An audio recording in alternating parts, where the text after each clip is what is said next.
नाज़रीन, हम आजकल एक न्यूज़ देख रहे हैं, सोशल मीडिया पे न्यूज़ गर्दिश कर रही है कि आपके होंठ ड्राई हो रहे हैं, आपके नाक से खून आ रहा है और आप किसी चीज़ को इरादी या गैर इरादी तौर पर टच कर रहे हैं तो आपको एक करंट सा फील हो रहा है। आज के इस प्रोग्राम में, आज की इस नशिस्त में हमारे साथ मौजूद हैं डॉक्टर मोहम्मद शहज़ाद। इनसे ही जानते हैं कि ये अलामात क्या हैं, नंबर 1। नंबर 2, इसकी प्रिकॉशंस क्या होनी चाहिए। ये बताएं कि ये नाक से खून आ जाना, किसी चीज़ को टच करना तो करंट सा फील होना और उसके अलावा होंठों का ड्राई हो जाना, ये किस चीज़ की अलामत है? देखिए, जो आजकल का सीज़न है उसके हिसाब से जो ड्राइनेस है वो मेरे ख्याल से ज़्यादा हो रही है। मैं अपने आप को भी उसमें काउंट करता हूँ कि हम लोग पानी बहुत कम कंज्यूम करते हैं। उसकी वजह से स्किन ड्राई हो जाती है और स्किन के ऊपर क्रैक्स बन जाते हैं और चार्ज ड्राई सरफेस के ऊपर ज़्यादा रहता है।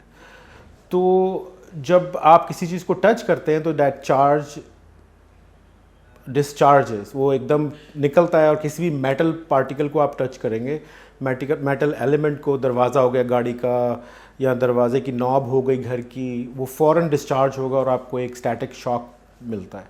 तो उसके लिए एक तो ये कि पानी आप ज़्यादा पिएं, और होंठ जो फट रहे होते हैं वो भी इसी की वजह से होते हैं कि हम लोग पानी बिल्कुल नहीं पीते। अब मैं आपको एक एग्जांपल देता हूँ कि पानी कितना पीना चाहिए। एक रफ़ एस्टिमेट के मुताबिक जब आप सांस लेते हैं और जब नॉर्मल इवेपोरेशन हो रही होती है आपकी जिस्म की स्किन के ऊपर से, 800 से 850 ml पानी लूज़ हो जाता है पर डे। अभी आपको पसीना नहीं आया, लेकिन जब आपको पसीना आए तो दैट गोज़ अप टू तकरीबन 2 लीटर। जब आप बाहर निकलते हैं, काम करते हैं, कुछ खेल रहे हैं, कुछ भी कर रहे हो, जब आप स्वेट करते हैं तो एटलीस्ट 1 लीटर पानी तो उसका काउंट कर लें आप। और फिर जब आप लोग बैतुल खला में जाते हैं, बाथरूम जाते हैं, तो वो 1 लीटर रफली उसका कर लें। तो 3 लीटर अगर आप पानी पिएंगे तो आप सिर्फ उसको बैलेंस कर रहे हैं, आप एक्सेस पानी नहीं पी रहे। हम लोग, मैं अगर अपने आप को देखूं तो मैं हार्डली 4 गिलास पीता हूं पानी, 5 गिलास पी लिए, एक आधा कप चाय का पी लिया। सो ये किसी भी तरह उस लॉस को पूरा नहीं करता और हम लोग बहुत सारी और प्रॉब्लम्स के अंदर मुब्तला हो जाते हैं, जिसमें सर का दर्द, गर्दन का दर्द, लेथार्जी, सुस्ती, और बंदा कहता है मेरे सर में दर्द हो रहा है। वो पानी की कमी की वजह से ये सब चीज़ें होती हैं। पानी सिर्फ पूरा करने से ना सिर्फ आपकी स्किन जो है वो मॉइस्ट रहेगी, बल्कि आपके होंठ भी नहीं फटेंगे। ओके डॉक्टर साहब, ये बताएं कि लोग आपस में हाथ मिलाते हैं तो फिर करंट क्यों लगता है? हाँ, वो डिपेंड ये करता है कि जब आप लोग आपस में भी हाथ मिलाते हैं तो दूसरा बंदा जो है उसके भी हाथ के ऊपर चार्ज होता है। अगर स्पेशली उन लोगों ने पोलिएस्टर या वूल की चीज़ें पहनी हो तो उस जैकेट की वजह से आपके बालों के अंदर और आपके हाथों के ऊपर की सरफेस के ऊपर चार्ज आ जाता है। तो जैसे ही आप टच करते हैं तो जब वो नेगेटिव चार्ज और पॉजिटिव चार्ज मिलते हैं आपस में तो स्पार्क करते हैं। अगर अंधेरा हो, आपने अक्सर देखा होगा कि अंधेरे के अंदर अगर आप सूखे बालों पे कंघी करें तो उसमें से करंट के स्पार्क्स होते हैं छोटे छोटे। देर डेंजरस नहीं होते, लेकिन ये कि आपके जिस्म के ऊपर स्टैटिक होता है, वो इसका मतलब है बाल भी खुश्क हैं आपके। डॉक्टर साहब, इसका मतलब है कि पानी पीना इसका हल है या फिर इसके अलावा भी कोई चीज़ है जो इस चीज़ को रोक सकती है? जो स्टैटिक को अवॉइड करने के लिए ये होता है कि तो पानी तो आप ज़रूर पूरा करें, वो तो आपकी हेल्थ के लिए बेहतर है। अगर स्टैटिक को और आपने अवॉइड करना है, यानी कि उससे बचना है, तो अपने हाथों के ऊपर मॉइस्चराइज़र लगा कर रखें, क्रीम। तो जब भी मॉइस्ट होगी स्किन आपकी तो उसके ऊपर चार्ज नहीं रहता है। जब भी कोई स्किन का सरफेस ड्राई होगा तो उस पर बहुत ज़्यादा चार्ज आ जाएगा।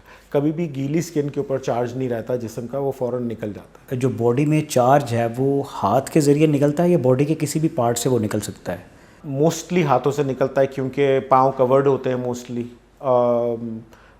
बहुत रेयर हो सकता है कोई इंसिडेंस, लेकिन ज़्यादातर हाथ, क्योंकि आप हर जगह हाथ से अप्रोच करते हैं, हाथ आपके ज़्यादा चीज़ों को टच करते हैं, तो ज़्यादातर हाथ से ही होता है, पैरों से नहीं होता। एक तो आपको अपना पानी पूरा करना है, जिसमें मैं बार बार अर्ज करूँगा सबसे कि पानी एटलीस्ट कम से कम, अगर कम से कम भी पिए तो 3 लीटर से कम मत पिए पानी। और आदतन अपने पास एक बॉटल रख लें पानी की भर के, 1.5 लीटर वाली, 2 लीटर वाली, जो कि आपके साथ रहे और आपको अंदाज़ा हो कि आपने कितना पानी पिया। जब वो ख़त्म हो जाए आप उसको दोबारा भर लें। 3 लीटर मतलब 12 गिलास? 12 गिलास एटलीस्ट। अगर ज़्यादा पिएँ तो बहुत अच्छा है। मैंने एक यूरोलॉजिस्ट हैं, उनसे मैंने पूछा कि कब पता चलेगा कि आपने पानी पूरा पिया है। वो कहते हैं कि जब आप बाथरूम जाएं और पेशाब करें तो पेशाब का कलर जो है that should be like water, तो कलरलेस होना चाहिए। अगर उसमें ज़रा भी कलर आ रहा है तो इसका मतलब है आपका पानी पूरा नहीं है। So you have to have at least 3 litres. Fine. Doctor साहब ये बताएं कि नाक की खुश्की के बारे में क्या कहेंगे आप? जो नाक की खुश्की हो रही है दैट इज़ ऑल्सो इसी की वजह से है, और उसका कोई दूसरी चीज़ नहीं है। अगर कोई चीज़ आ सकती है इसमें तो वो ये सीज़न है, सीजनल। मैं इसलिए कह रहा हूँ कि पोलन की एलर्जी बहुत ज़्यादा है आजकल। स्प्रिंग चल रहा है, मौसम बहार है, बहुत सारे फूलों के ऊपर, दरख्तों पे बूर लगा होता है जिसके ऊपर से फर्टिलाइज होते हैं और नए फूल निकलते हैं और नए पौधे लग सकते हैं। वो हवा के अंदर स्प्रेड हो जाते हैं और जब आप उनको सांस लेते हैं तो नाक की सरफेस के अंदर क्योंकि मॉइस्ट होती है उस पर जुड़ जाते हैं। जब वो उस पर जुड़ जाते हैं तो एलर्जिक रिएक्शन के तौर पर नाक के अंदर की सरफेस जो है वो इन्फ्लेम हो जाती है, इसका मतलब वो सूज जाती है। और एक तो ये कि सांस लेने का रास्ता भी कम हो जाता है, और दूसरा उसका इंटरनल म्यूकस जो है, जो गीली रतूब जगह होती है, वो भी खुश्क हो जाती है और उसमें हाई चांस होता है कि आपको इन्फ्लेमेशन ज़्यादा हो जाए और फिर वो उन जगहों में से खून निकलना शुरू हो जाता है जब भी आप नाक साफ़ करते हैं।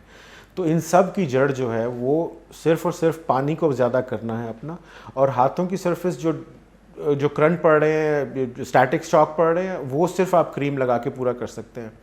अगर इन सब चीज़ों के बाद भी कंट्रोल ना हो तो एटलीस्ट कोई भी एक बेसिक ओवर द काउंटर जो कि बगैर प्रिस्क्रिप्शन के दवाइयाँ होती हैं एलर्जी की, वो एक गोली रोज़ की आप खा सकते हैं एटलीस्ट 15 दिन तक। उससे एलर्जीज जो है वो ख़त्म हो जाती है। जी नाज़रीन, आपने डॉक्टर साहब की बात सुनी। आखिर में यही कहूँगा कि पानी का इस्तेमाल ज़्यादा से ज़्यादा कीजिए ताकि आप अपने आप को और अपने प्यारों को महफूज कर सकें। इसी बात के साथ अपने मेज़बान वक़ार अहमद कुरैशी को इजाज़त दीजिए। अल्लाह हाफ़िज़।